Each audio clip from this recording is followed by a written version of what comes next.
Feels like we've been talking about this matchup for a long time. I'm sure it feels like that times 100 for you.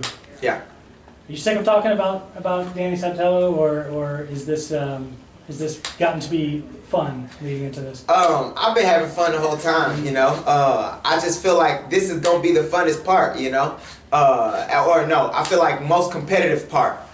This is gonna be the most competitive part. I feel like the fight is not gonna be very competitive. So bring on all the trash talk, because that's the more chips on the table, and the more things I get to throw in your face, you know, when I beat the shit out of you. You've had what, like nearly 6 months to know that it was him, right? Yeah.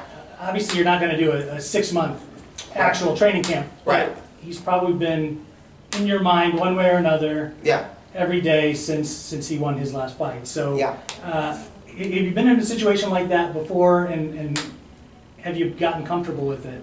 The closest I've been to that is like being ranked, you know, while I was in wrestling, you know, and knowing like I'm gonna face somebody at the end of the year that I have to face. I'm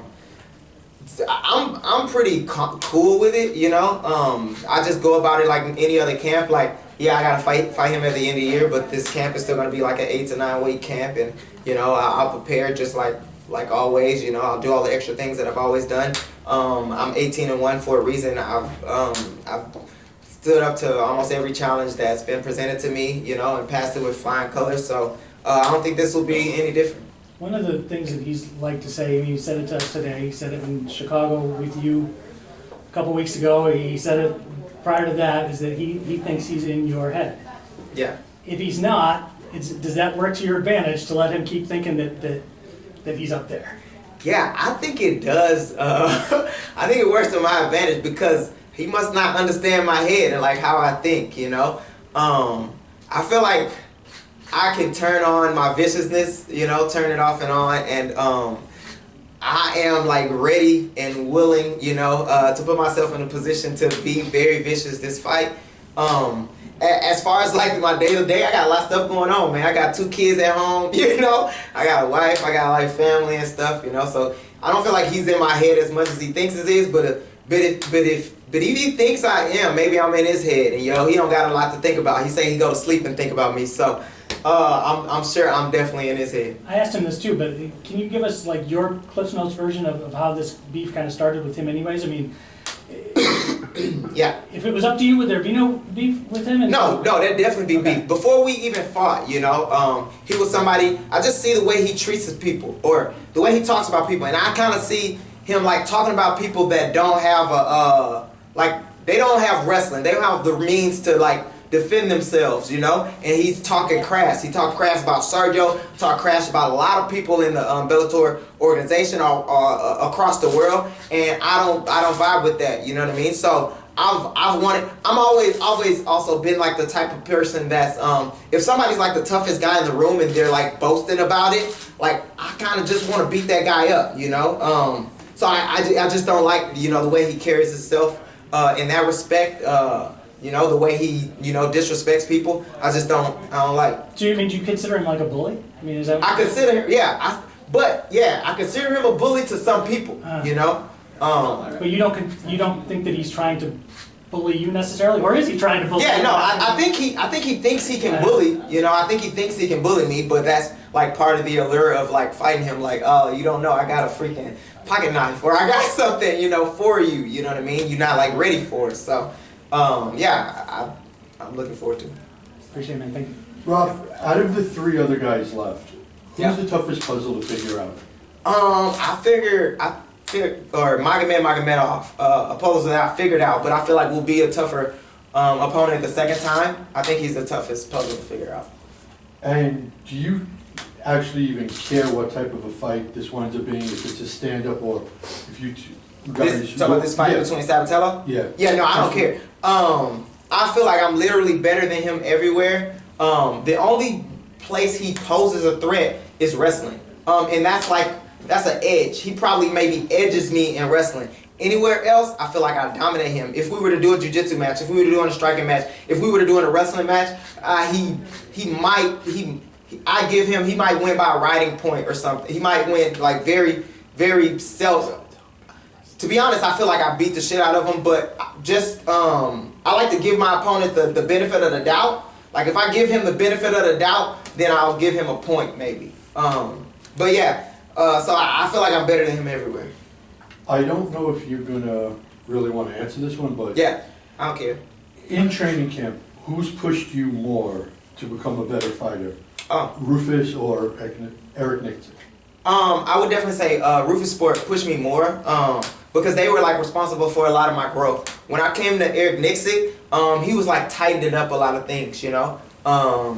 Or he wasn't tightening up things out. I mean, he was adding to the base I already had, and I developed my base from Rufus Sport. I was a Rufus Sport fighter for 7 years, you know. I went to Eric Nixon's for a camp, you know, and he was able to mold or work with what he had. Rufus Sport did the blunt of the work, and I always accredited Rufus Sport for my development and my foundation. Thanks. Raufeon, Yeah. you say you're having a lot of fun with this. Yeah. Your last post in IG was some type of character saying a human highlighter, some type of ostrich. Is that a way of getting in his head, irking him, or? Yeah, for me, it's funny when I see funny things. I say he looked like the character Sid off of Ice Age, you know, and it was funny because he did look like the character. I think that too, that type of stuff like piss him off because you don't understand what's going on in my head. I think this shit is hilarious, you know, like, oh, you gonna bash my head? Okay, you gonna bash my head? When you ever bash somebody's head in? I think it's hilarious, you know. So I'm just making fun of him in that fact. Like, he wants to be serious, but again, it's a facade from the way he actually fights and the way he actually like approaches fighting. You know what I mean? And that's why I feel like he feels he is a smart fighter because everything he does is an illusion. You know what I mean? So, yeah, I think it's funny.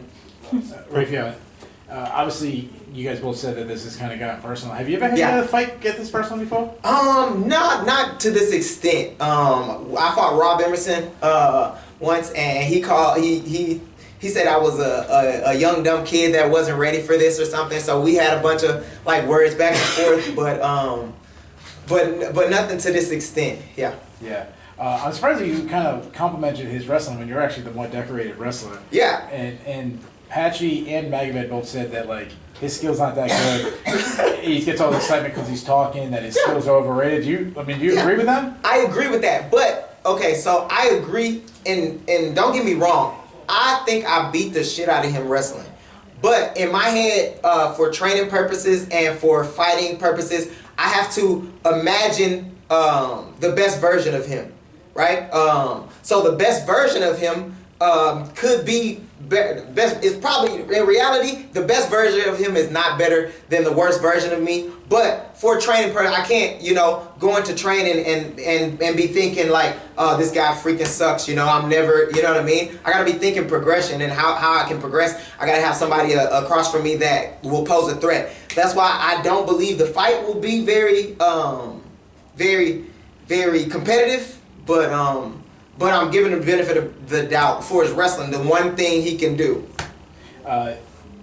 You know, I know you don't want to look too far ahead to the next matchup, but obviously you keep getting asked about that. How hard is it to keep yourself to not look ahead to, you know, 2 other killers on the other side? Man, this one has kind of been easy because I'm looking forward to putting holes in this dude's face. So this is like pretty easy, you know what I mean? To like not think about Magomed or Patchy Mix. So yeah, the talking, to be honest with you, I think the talking is going to hurt Danny more than it's going to help him. Like literally, it's going to hurt him. So yeah, I think the talking has helped with that. When the tournament first started, obviously all the guys were at it. Did you kind of expect it to be sitting where it is right now, the 4 guys, or did one fight really surprise you? No, I didn't. I was hoping Sabatello made it to this point, but I didn't believe he would. I also didn't think Patchy Mix would beat Horiguchi though. So I thought it would be Magomed, Horiguchi, and it would be me versus one of the. Well, in the beginning of the tournament, I was supposed to fight Sergio, and then Juan Archuleta was, I think, in one of those spots or something. But yeah, after the tournament changed, I thought it was gonna be Horiguchi, Magomed, and then me, and I was hoping for Sabatello, but it was Higo. No, I know. Or I thought it was Higo. Sorry to interrupt you. Yeah. I know you and Sergio's obviously you're the interim champion. He's Yep. the official champion. Yep. You guys trained together for a really long time. I know you kind of been training elsewhere now. Did you leave because of that future matchup? No, so I left because I had a second child, my little fat baby, he catch a coup. Yeah, I had a second child and I'm from Houston, so I was just, the plan was to just go to Houston to like live, and then when I had camps, I was gonna go back to Raufeon Stots. But then, no, so I had a fight where I trained at Raufeon Stots for Magomedov, and then the next fight was Sergio. So the next fight, I had to change camps pretty much. I know one of the unwritten rules of MMA in the fighters are you don't talk about training. Yeah. But when you leave Yeah. camp, it seemed like, and we've seen many teammates that face each other, they do start talking about training. Yeah. So Yeah. who got the better in the training? You were. In the better of the training, I would say I beat this. No, no. To be honest with you, I learned a lot from Sergio, like a lot, you know. And majority of that was on my feet, you know. And so he got the better of me in the exchanges on my feet, and then he learned a lot from me wrestling wise, you know. So a majority of wrestling, and so I would beat him in like the wrestling exchanges. Toward the end, it was like what and what. Like he would get some takedowns, he would control some positions. I would light him up on the feet sometimes. Literally, it was back and forth. It was good rounds, you know. And that's why I feel like he was like one of my best training partners. I think I posted maybe when he was about to fight for the belt. We were still both like ranked high. I posted like two of the best in the world, you know. I think two of the best in the Bellator, the best in the world. Like I truly believe that because our rounds were spectacular. They were like really back and forth. And yeah, he really pushed me. So. Do you want to go into politics after that? Because that was a very good political answer. Oh yeah, man. You know what I'm saying? Maybe sometimes. You know what I mean? I can do the Herschel Walker. Reporting in live with Raufeon Stots. Rank Danny Sabatello's trash talking ability from 1 to 10.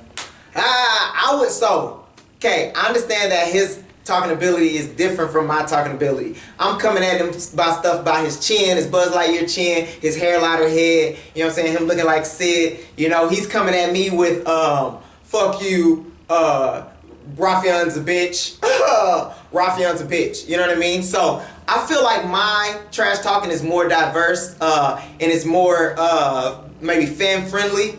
I feel like his trash talking is shit, but, I'll rate it I'll give him a 6 for conviction. He said -2 when I asked.